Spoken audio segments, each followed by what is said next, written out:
Okay, good morning, and thank you all for joining us. As a reminder, please leave your lines muted until called upon to ask a question. As always, we will open up with a statement from Coach Shaw first, starting now. Morning, everyone. Just quick injury updates here. Probable for this game, EJ Smith, Tucker Fisk, and Tristan Sinclair. Those guys had a good off week and ran through some stuff last night. Looked like they're ready to go. A couple guys on the questionable list. Noah Williams may be getting close. We'll see. John Humphreys, not really sure, but give him a couple days. And then, finally, Mike Wilson ran through some things in the bye week. Wouldn't say he's definitely in just yet, but we may be getting close. So he'll probably take some reps this week and see if he can come back to us. And then out this week will be Bradley Archer. So mostly positive news there. Guys coming back, getting back in the fold, get back to practice. So we'll see how that goes the next couple of days. Bye week was good for us.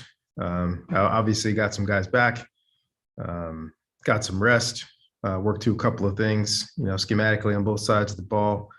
Got a chance to go out and do some recruiting, which was vital. Haven't been able to do that in a long time.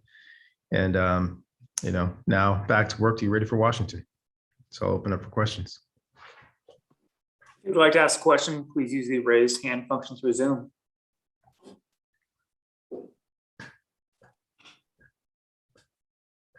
Our first question will come from Troy Clarity of TreeCast. Hey, Coach, 3-4. Some folks would say that it is what it is and that you are what the record says you are. And other folks would say that, hey, this is a better team than 3-4. What do you make of it, and where do you sit on that? I want to say we're a better team than 3-4, but 3-4 is how we played. I think we're capable of better. I think every coach and player on our team thinks we're better than our record. But that doesn't matter.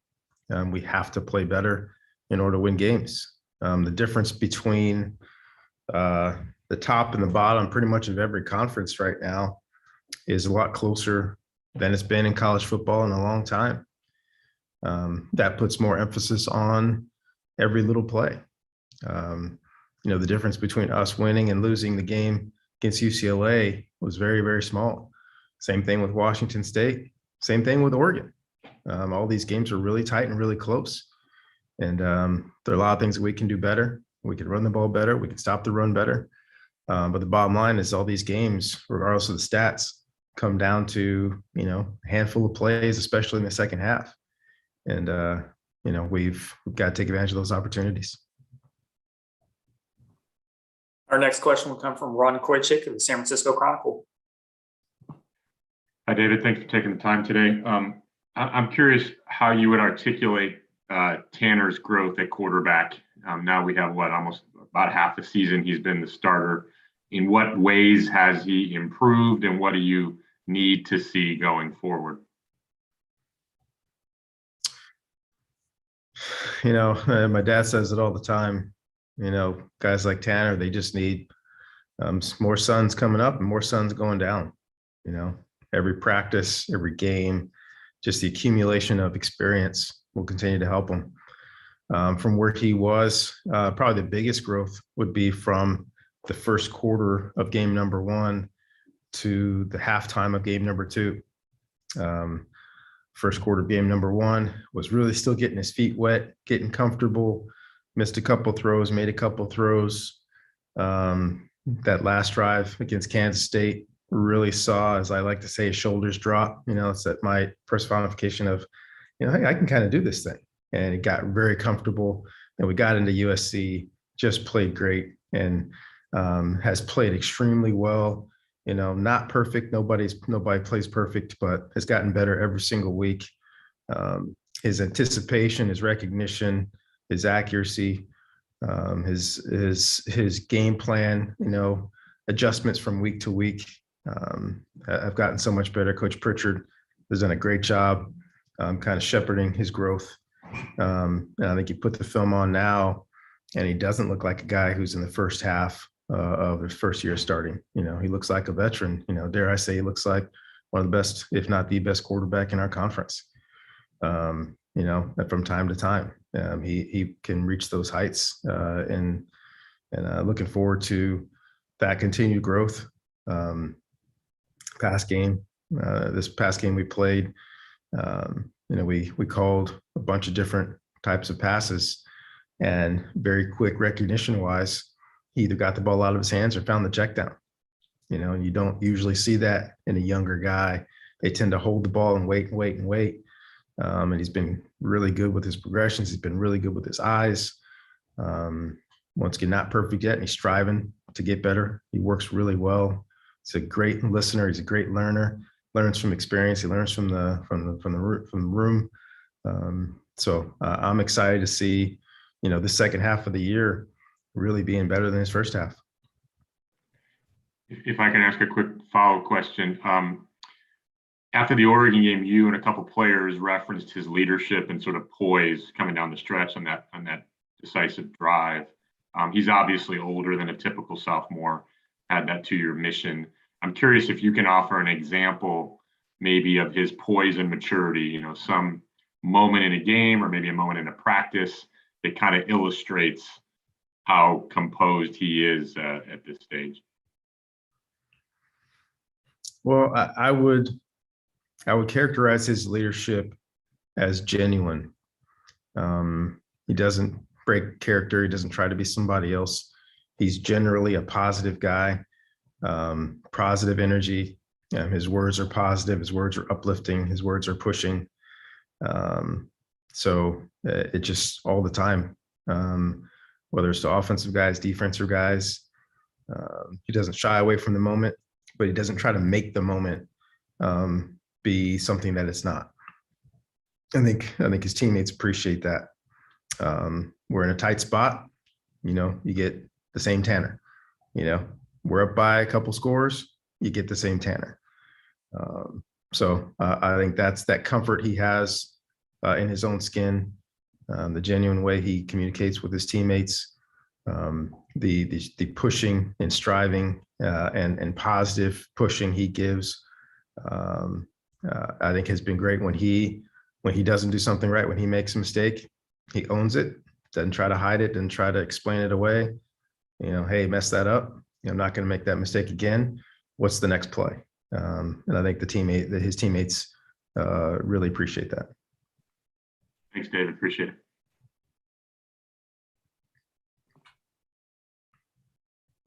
Our next question will come from Jackson Moore, 24/7.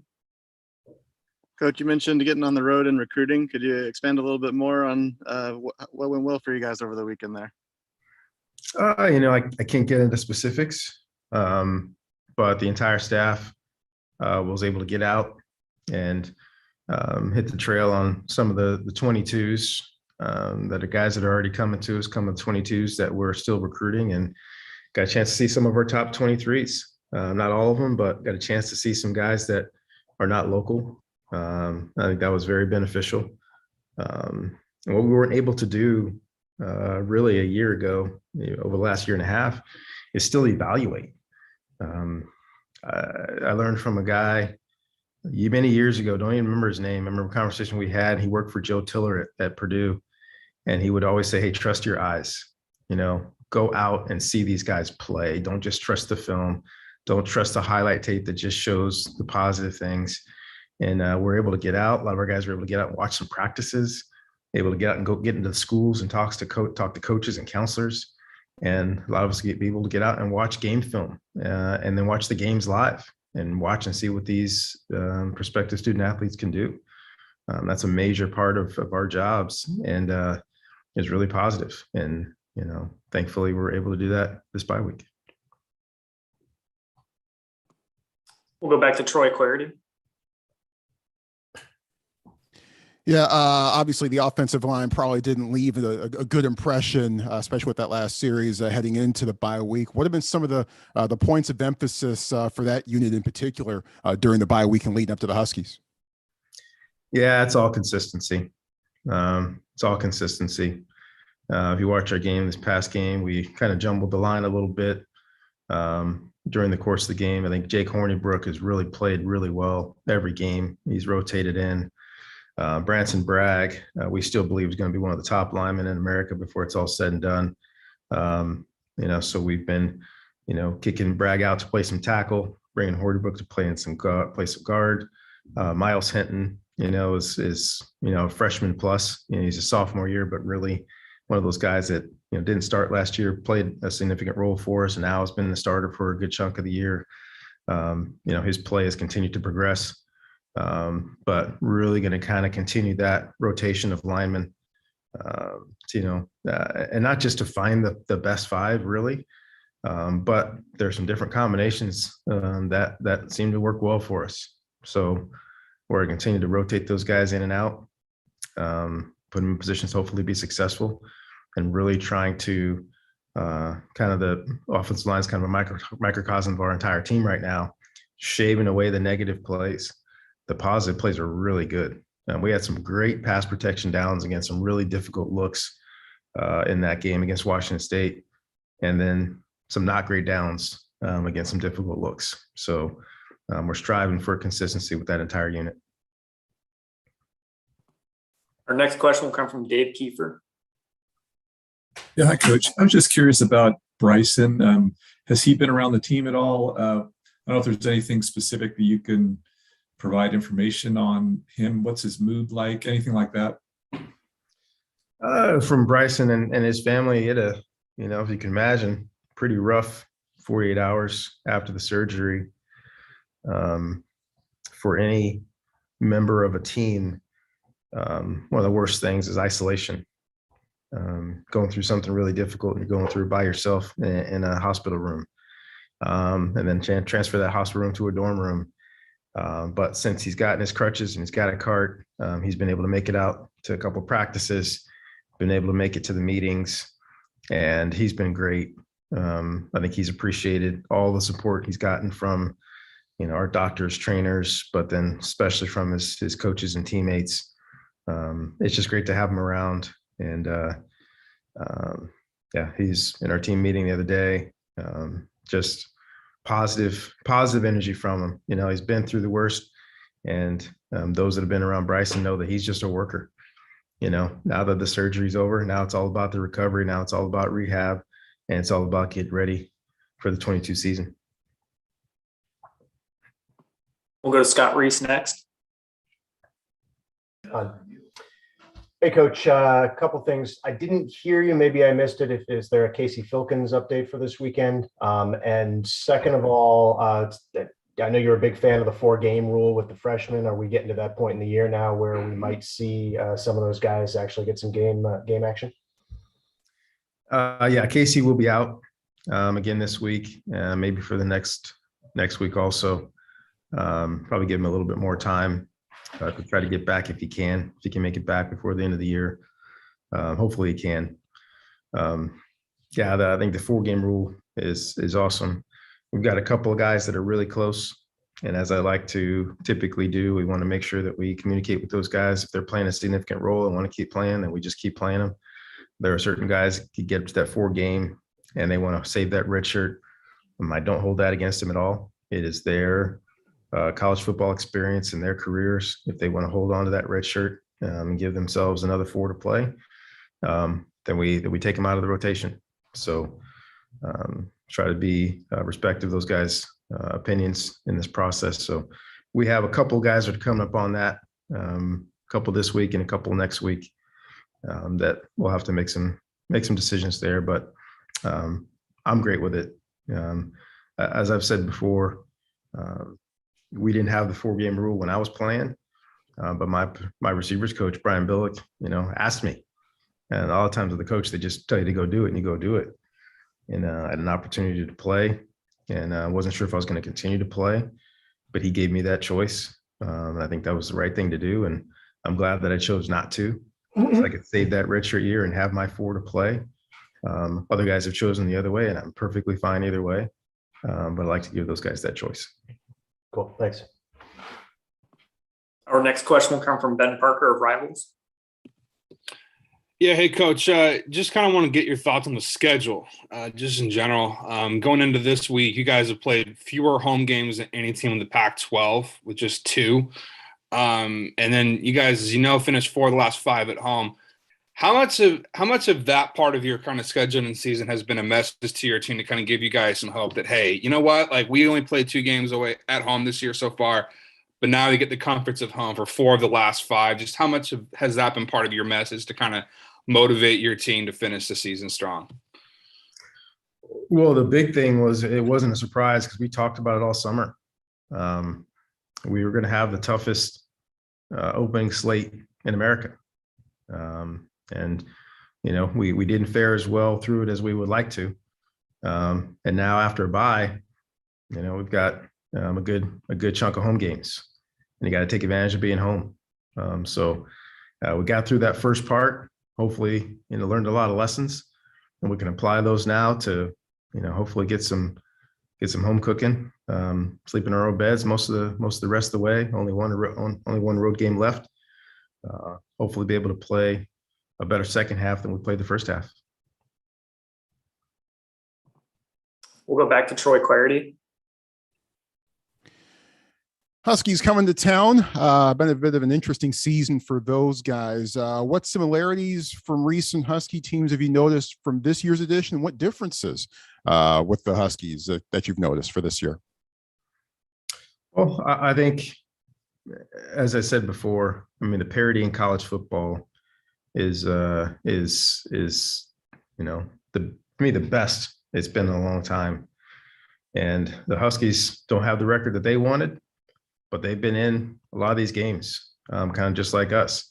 They've shown flashes of being able to be explosive in the passing game. They've showed flashes of being able to be very physical and efficient in the running game.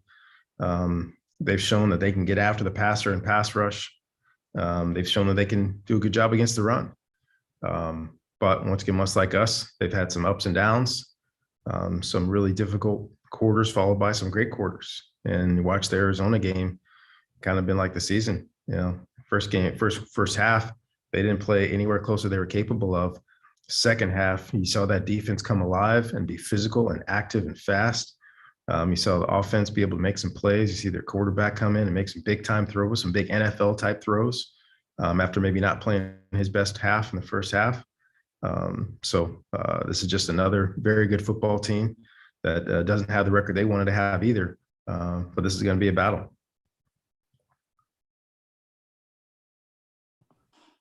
Do you have any final questions for Coach Shaw? Okay, thank you very much, Coach. Thanks, everyone.